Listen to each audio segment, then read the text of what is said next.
ముఖ్యమంత్రి చంద్రబాబు అధ్యక్షతన జరిగిన రాష్ట్ర కేబినెట్ సమావేశం ముగిసిన అనంతరం మంత్రి కొలుసు పార్థసారథి మీడియాకు వివరాలు తెలిపారు. ఇండస్ట్రియల్ పాలసీస్ కి కొన్ని అమెండ్మెంట్స్ తీసుకొచ్చి ప్రత్యేకంగా women, BC, SC, ST, specially abled ఈ వర్గాల వాళ్ళకి పెట్టుబడులు పెట్టిన పరిస్థితుల్లో వారిని వ్యాపారస్తులుగా చేయాలి అనే లక్ష్యంతో వారికి ఇన్సెంటివ్స్ అన్ని కూడా పెంచడం జరిగిందని చెప్పేసి నేను మనవి చేస్తాను.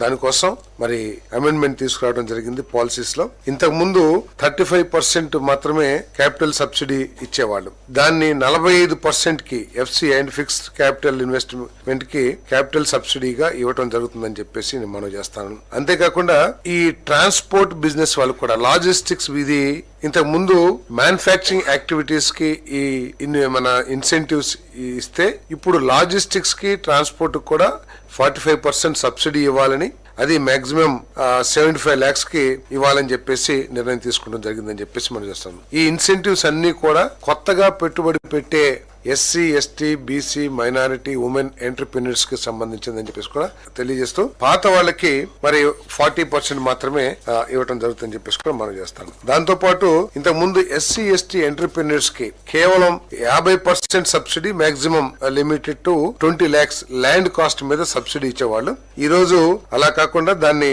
75% rebate on land cost with cap 25 lakhs rupees, అంటే maximum 25 lakhs rupees, 75% of the cost of the land, maximum 25 lakhs SC, ST entrepreneurs కి ప్రత్యేకంగా ఇవ్వడం జరుగుతుందని చెప్పేసి కూడా నేను మనం చేస్తాను. వాటర్ రిసోర్సెస్ డిపార్ట్మెంట్ వారు ఒక కేబినెట్ ముందుకు ప్రతిపాదన తీసుకురావడం జరిగింది. ఏమిటంటే గత ప్రభుత్వం 2014-19 సమయంలో చంద్రబాబు నాయుడు గారు ముఖ్యమంత్రిగా ఉన్నప్పుడు చెరువుల్ని అభివృద్ధి చేయడానికి, వాటర్ హోల్డింగ్ కెపాసిటీని పెంచడానికి కానివ్వండి, లేదు గ్రౌండ్ వాటర్ పెంచడానికి కానివ్వండి, నీరు చెట్టు కింద కొన్ని వేల కోట్ల రూపాయల ఖర్చుతో కొన్ని వేల పనులు చేయడం జరిగిందని చెప్పేసి మనం చేస్తా ఉన్నాను. మరి తర్వాత వచ్చిన ప్రభుత్వం రాజకీయ కక్షతో, రాజకీయ దురుద్దేశంతో చేసిన వాళ్ళందరూ కేవలం తెలుగుదేశం పార్టీ కార్యకర్తలనే అపోహతో ఆ కాంట్రాక్టర్లకి బిల్లులు చెల్లించుకోకుండా ఆ కాంట్రాక్టర్ల మీద విజిలెంట్ అండ్ ఎన్ఫోర్స్మెంట్ కేసులు పెట్టి వాళ్ళని వేధించిన విషయం అందరికి తెలిసిందే. చాలా మంది కాంట్రాక్టర్లు కూడా ఈ వేదనతో మరణించడం కూడా జరిగిందని చెప్పేసి మనం చేస్తాను. ఈ విజిలెన్స్ అండ్ ఎన్ఫోర్స్మెంట్ ఎంక్వైరీ పేరు మీద చాలా మందికి పేమెంట్లు ఇవ్వకోకుండా ఇబ్బంది పెట్టిన పరిస్థితుల్లో మరి ఈ రోజు మంత్రి మండలి ముందుకి ఒక ప్రతిపాదన తీసుకురావడం జరిగింది. వాటర్ రిసోర్సెస్ డిపార్ట్మెంట్ మొత్తం ఒక 50.56 కోట్ల రూపాయలు డిఫరెంట్ పేమెంట్స్, అంటే విలేజ్ అండ్ ఎన్ఫోర్స్మెంట్ ఎంక్వైరీ మూలంగా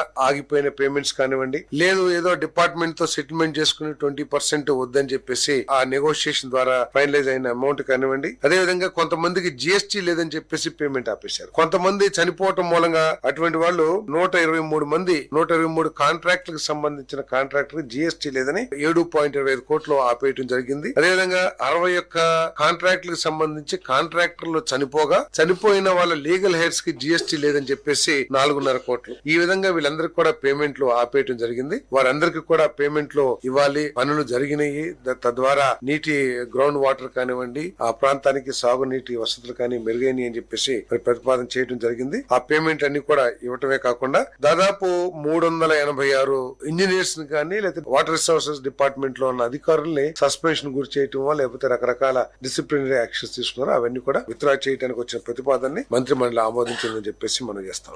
పోలవరం ప్రాజెక్టు కి సంబంధించి R&R వర్క్స్ ఏదైతే ఉన్నాయో దాదాపు 13,938 ఇళ్లని 50 కాలనీస్ లో డెవలప్ చేయడానికి Panchayat Raj department, R&B department, housing department వారు టేకప్ చేసిన విషయం తెలిసిందే. ఇంకా చాలా ఇల్లు, దాదాపు 3-4 వేల ఇల్లు ఇంకా కట్టాల్సిన అవసరం ఉంది. ఎందుకంటే గత ప్రభుత్వం దీని మీద పూర్తిగా నిర్లక్ష్యం వహించి వాటిని పూర్తి చేయకోకుండా కొన్ని వేల కోట్ల పెట్టుబడిని కూడా, ప్రభుత్వ సొమ్మును కూడా నిరుపయోగంగా అయిపోయినా కూడా బాధ్యతారహితంగా ప్రవర్తించిన విషయం అందరికి తెలిసిందే. ప్రస్తుతం పోలవరం ప్రాజెక్ట్ ని త్వరితగతిన 2027కి పూర్తి చేయాలనే లక్ష్యంతో పనిచేస్తున్న ఈ ప్రభుత్వం మరి ఆ ప్రాజెక్ట్ మూలంగా నిరాశలయ్యే వాళ్ళందరికీ కూడా R&R ప్యాకేజీ ఇవ్వాల్సిన బాధ్యత ఉంది. కాబట్టి ఆ ఇళ్లను పూర్తి చేయాల్సిన అవసరం ఏర్పడుతుంది. ఇప్పుడు ఆ ఇళ్లని అదే కాంట్రాక్టర్లతో చేపించుకుని ప్రైజ్ ఎస్కలేషన్ ఇచ్చి చేపించినా, లేదు ఫ్రెష్ టెండర్ పిలిచి కొత్తగా ఇచ్చినా కూడా పెద్ద డిఫరెన్స్ ఏం లేకపోవడం మూలంగా వీటన్నిటిని కూడా క్యాన్సిల్ చేసి మళ్ళీ కొత్తగా టెండర్స్ పిలిచి త్వరితగతిన వాటిని పూర్తి చేయాలని చెప్పేసి, అంతేకాకుండా